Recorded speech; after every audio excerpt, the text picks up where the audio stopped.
ये कहानी है एक 6 साल की बच्ची इसाकू की, जो एक याकुजा फैमिली यानी गैंगस्टर की फैमिली से बिलोंग करती है। और हाल ही में उसके मॉम डैड एक कार एक्सीडेंट में गुजर गए हैं, जिसके बाद याकुजा फैमिली में अब उसकी देखभाल करने के लिए उसके दादाजी, जो गैंग के लीडर भी हैं, एक घर में लाते हैं।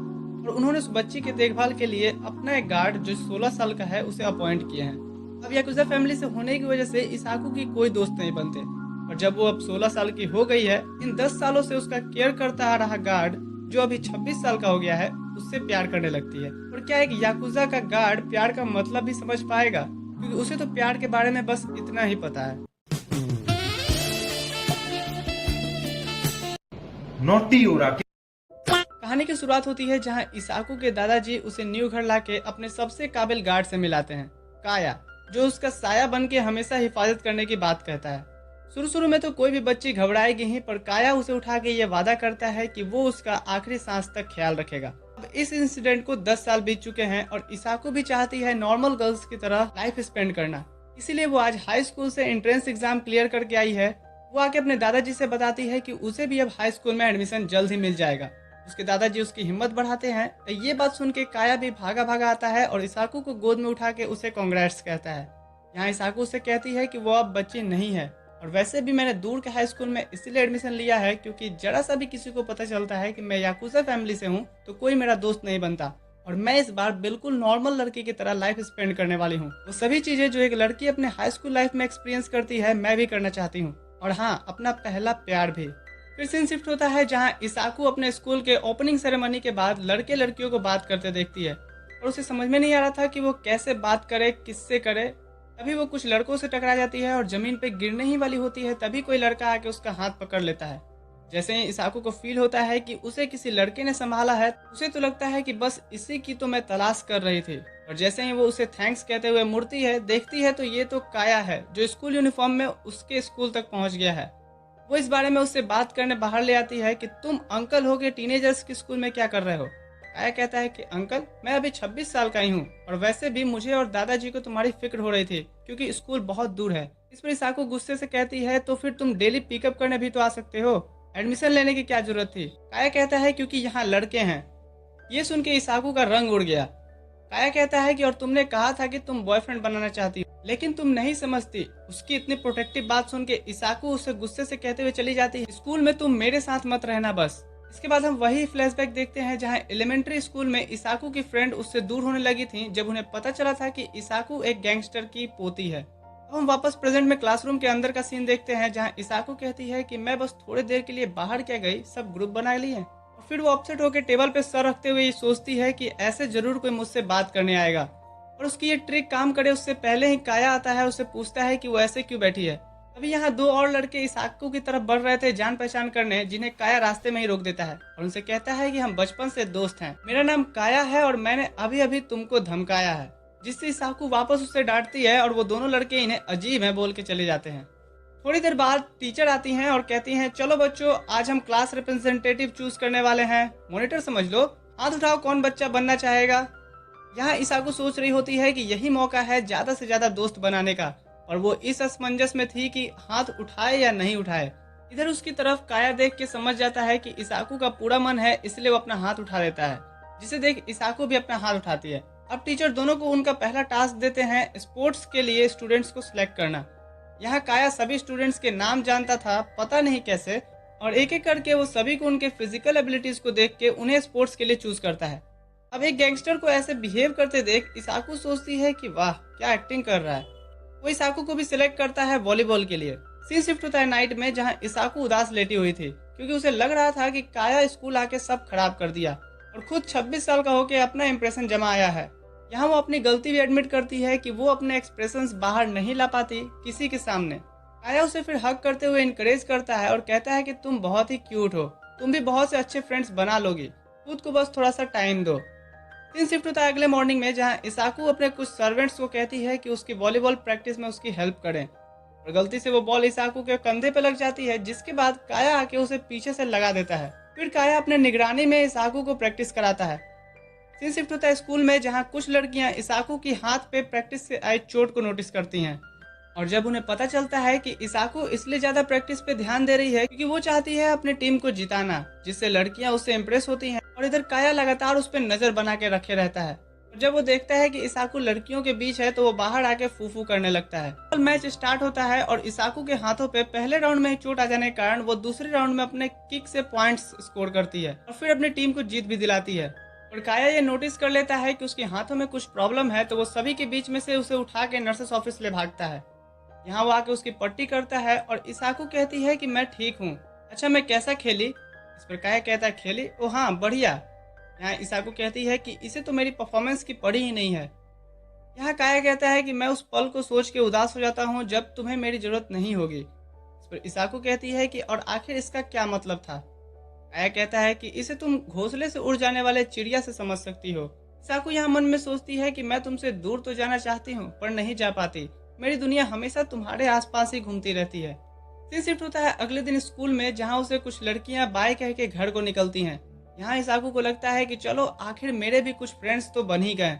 अभी यहाँ काया उससे कहता है कि मैं थोड़ी देर में बाथरूम से आया, उसके बाद घर निकलते हैं। उसके जाते ही एक लड़का तोमारू आके इसाकू से पूछता है कि क्या तुम दोनों एक दूसरे को डेट कर रहे हो?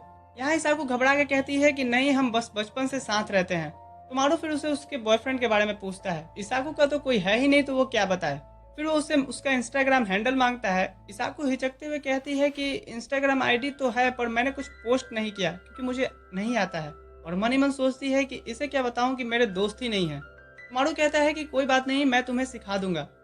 उनकी बातें काया आते हुए सुन लेता है और गुस्से से एक ऑफिस में आता है और कहता है कि वो लड़का तुम्हारू इसाकू से इंस्टाग्राम आईडी ले रहा है।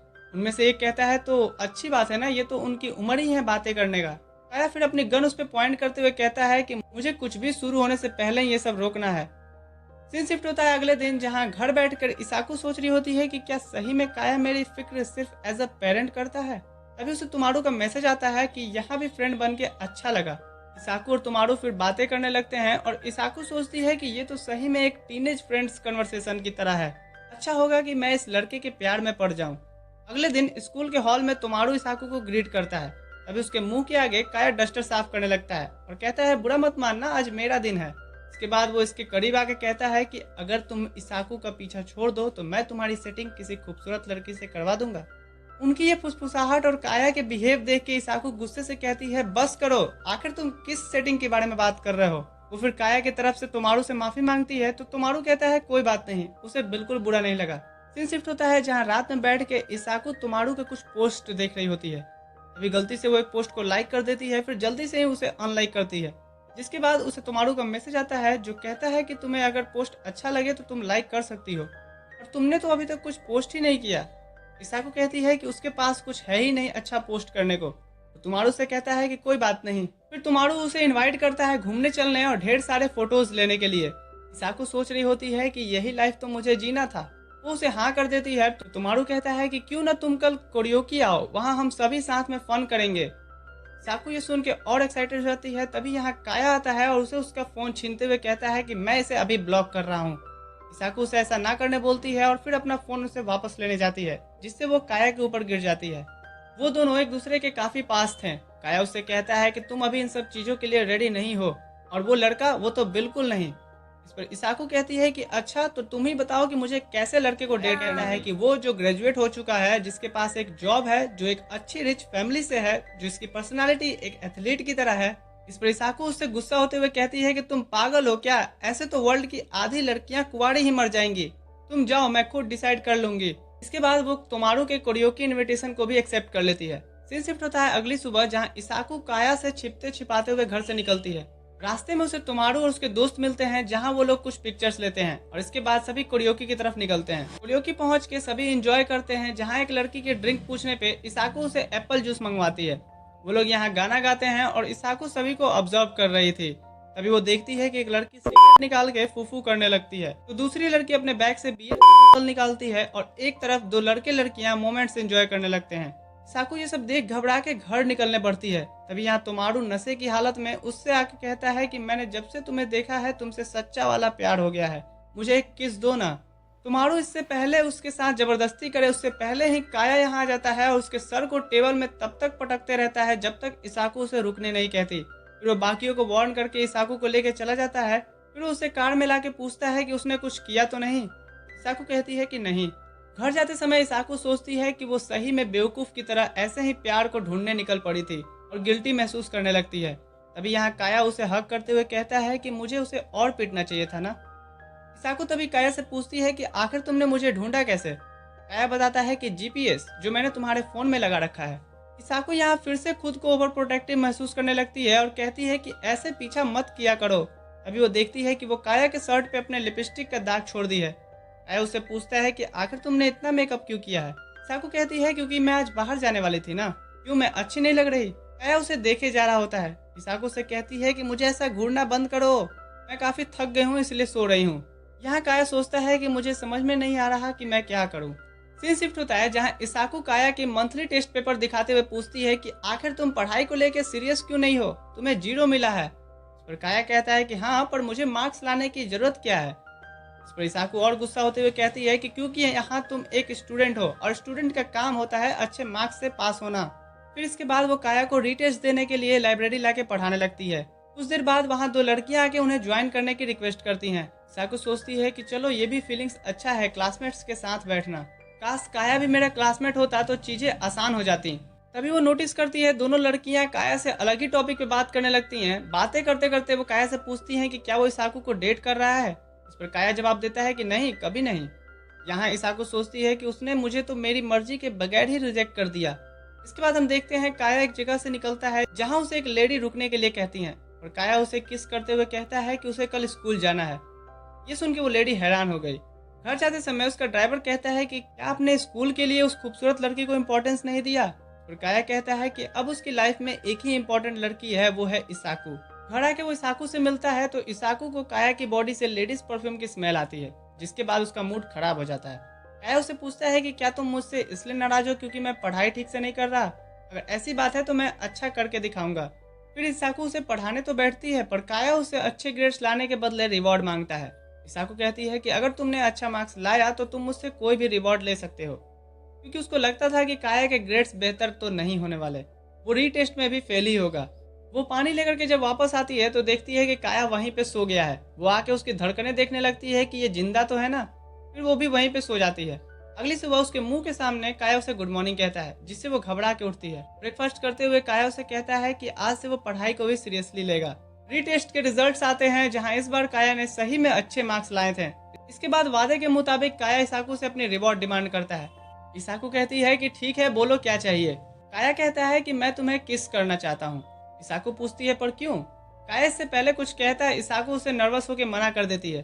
काया फिर डिसाइड करता है कि वो दूसरी रिवॉर्ड डिमांड करेगा और उसमें वो इस संडे काया को साथ में जू घूमने चलने के लिए कहता है। वो दिन आता है और काया इसाकू से कहता है कि तुम्हें जानवर पसंद है ना। 8 साल बीत गए जब मैं तुम्हें यहाँ लाया था और अब देखो तुम तो बाघ से भी नहीं डरती हो। इसाकू कहती है हाँ, क्योंकि अब मैं बड़ी हो गई हूँ। फिर इसके बाद इसाकू को कोआला दिखाने के लिए ले आता है जहाँ पे काफी भीड़ थी, जिस वजह से वो इसाकू को गोद में उठा के कोआला दिखाता है। जिसके बाद वो लोग एक जगह पे बैठ के खाना खाते हैं जो काया बना के लाया था। यहीं पे वो उसकी एक खरगोश के साथ फोटो लेती है जिसे काया इसाकू की तरह ही प्यारा बता रहा होता है। यहाँ इसाकू को रियलाइज होता है कि वो किस वाली बात काया ने उसे इसलिए भी कही होगी क्योंकि वो उसे बचपन से एज अ पेरेंट की तरह भी तो केयर करते आया है। अब यहाँ पहली बार इतनी बड़ी हील सैंडल पहनने के कारण इसाकू के पैरों में सूजन आ गए थे। वो उसके पैरों को देखते हुए कहता है कि तुम आज काफी सुंदर दिख रही हो। यहाँ इसाकू सोचती है कि उसने आज हर एक छोटी से छोटी चीजें मैनेज करके पहनी है सिर्फ इसलिए ताकि एक बार काया उसे कॉम्प्लीमेंट दे दे। फिर वो उसे उठा के ले जाने के लिए पूछता है पर इसाकू मना कर देती है तो वो उसका हाथ पकड़ के संभालते हुए ले जाने लगता है। रास्ते में वो उससे किस वाले रिवॉर्ड के लिए सॉरी कहता है क्योंकि उसके लिए किसी लड़की को किस करना आम बात है। ये सुन के इसाकू फिर से उसे नाराज होकर हाथ छुड़ा लेती है। यहाँ काया कहता है पर मेरे लिए ये पहली बार था जब मैं किसी को किस करने के लिए कहा हूँ। यहाँ इसाकू सोचती है कि ये गलत है क्योंकि अगर मैंने ये किया तो फिर मेरे पीछे मुड़ने के रास्ते बंद हो जाएंगे। दूसरे ही पल वो ये सोचती है कि पीछे मुड़ना किसको है, वो हमेशा से तो यही चाहती आई है। वो फिर उसे मंजूरी दे देती है पर 1 सेकंड बाद ही वो मना करते हुए वहां से भागने लगती है। भागते हुए उसके हैट वहीं पे नीचे गिर जाते हैं, जिसे जैसे ही काया उठाता है उसके पीछे से कोई आदमी उस पर गन पॉइंट कर देता है। जिसके बाद हम गन फायर के साउंड सुनते हैं और इसाकू भी भाग के वापस आती है जहाँ काया के सामने वो आदमी गिरा हुआ था और उसकी भी हाथ से गोली छू कर निकल गई थी। इसके बाद हॉस्पिटल के बाहर इसाकू काया का निकलने का वेट कर रही होती है, ये सोचते हुए कि वो काया के इस डार्क साइड को तो भूल ही गई थी। काया बाहर आके दर्द होने का नाटक करता है तो इसाकू उसे एक टपली मारती है उसे ऐसा करने के लिए। फिर उसे कहती है कि वो इस बारे में अब बात नहीं करेंगे जो कुछ कल हुआ।